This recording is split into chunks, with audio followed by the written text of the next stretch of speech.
What's happening, folks? Back with another reaction, back with some more Fleetwood Mac.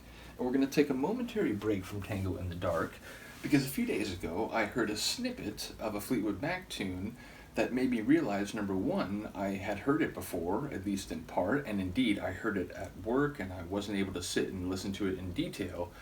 But what I heard was not only somewhat familiar, but was fantastic. Now, the tune maybe is pronounced Rhiannon. Now, I looked it up online. This is apparently a name of a Celtic slash Welsh folkloric and mythological figure. Now, perhaps it's not related to that at all. It just could be someone's name in modern times. But if it is related to the story of this character, maybe it's the principles or lessons to be learned from that story extrapolated into a modern context, or at least applied to someone's life in a current situation. Ultimately, it's a tune, I believe, from their self-titled album, which I think is right before Rumors. I think it's 1975. And as I said, it's the first track on this Greatest Hits compilation. So because I heard this recently and it really hit my brain nicely and I didn't get to hear the whole thing and I realized I have it, I wanted to go back and listen to it. So let's listen. This is Fleetwood Mac. The tune is perhaps pronounced Rhiannon, and it's included here on a Greatest Hits compilation.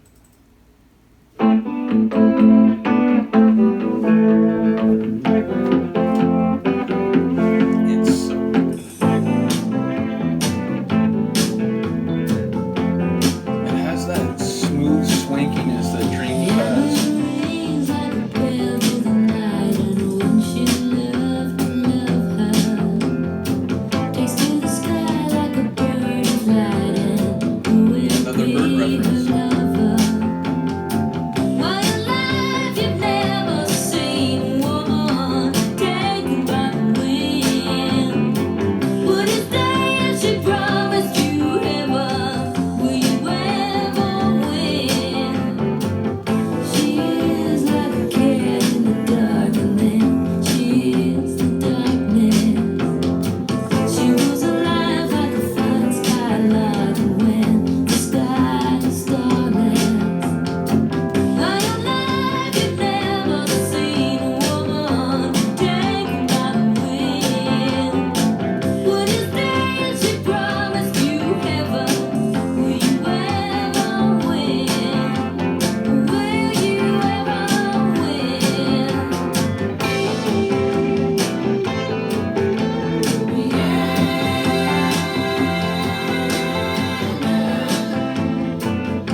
the rapid fade. Yeah, like I said, that main riff and the part where she takes her vocal from the sort of standard level to the higher level, both of those parts were part of the section that I heard a few days ago and were very familiar to me, even though I didn't know I knew the tune. So yeah, hearing it again here, we hear the refrain of her name, and it's, the way she's described, it sounds like, she's like this, can't quite, the not the narrator, it's like the narrator's talking to a person who's in trying to love this woman who is apparently elusive in a interpersonal sense, and will you ever win seems to be the line to the person pursuing her, but there was like a line about her being darkness or something to that effect. So yeah, it sounds like a complicated figure, and perhaps not one that is truly to the benefit or health of the person being spoken to in the song. And obviously it makes me wonder, how much that may relate to the mythological character. It makes me wonder if it's a metaphor for things, relations among the band, which I realized, did I say among? If I didn't, that's what I meant to say. Nevertheless, people have talked about the, behind the scenes drama a little bit, so, as I go forward with their music, that's now something that's sort of lodged in my brain and will have me wondering.